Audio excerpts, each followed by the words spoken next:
Christmas, my true love gave to me. Thank you so much for paying attention to the 12 Days of Christmas, Tim Scott style.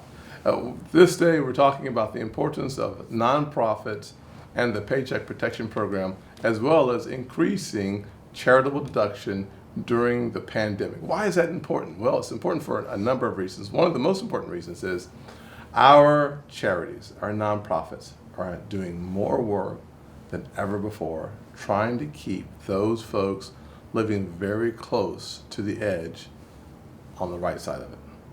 Joining me today is Cody. Cody has worked really hard on the development of the charitable deduction and the inclusion of nonprofits, including churches, in the Paycheck Protection Program. Cody, thanks for joining us.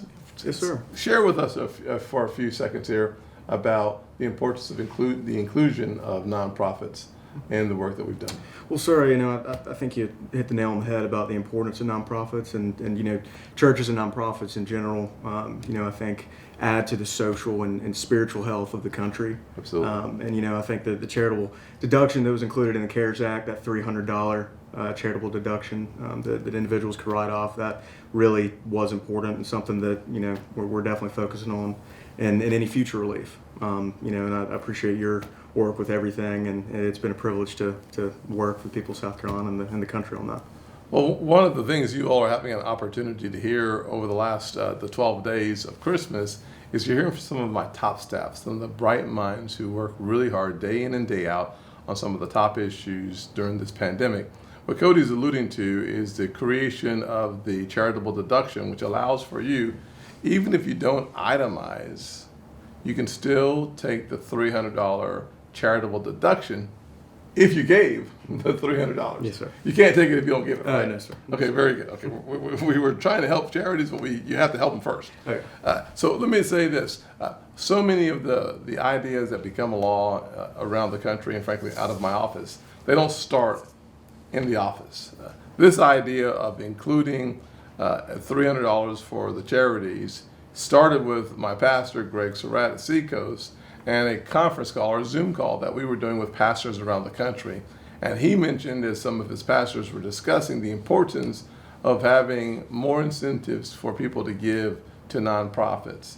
It was because of that Zoom that I was a part of that the idea was born. I presented it to the Finance Committee, and with the good work and the dedication of folks like Cody, we were able to make that a part of the CARES package. I think we've done a lot of good in that space. I've heard from a lot of folks who are really thankful that they're able to get a deduction, but B, they're able to be a part of the response to the coronavirus. Mm-hmm. Have you heard something similar as well? Yeah, yes, sir, no. And I mean, the people from South Carolina that have gotten in contact with me as well about, that part of it. It was good work, the CARES Act, and moving forward, we need to work on some more relief. So Absolutely. That's what we're planning on doing. Well, sometimes you find the talent at the Citadel. Cody is a Citadel grad, and we are so thankful for the Military College of South Carolina producing really good, solid individuals. My team is blessed. I want to make sure that I say this one more time, and I try to emphasize it a lot. Even though my office produces some of the best ideas that has been part of the CARES package, they weren't my ideas. They frankly weren't always Cody's ideas, probably more his than mine, but those ideas around some of the charities came from pastors and nonprofits who were all calling and asking for help or calling with suggestions. We're simply the conduit for some of the greatness of America to become law. Christmas, my true love gave to me.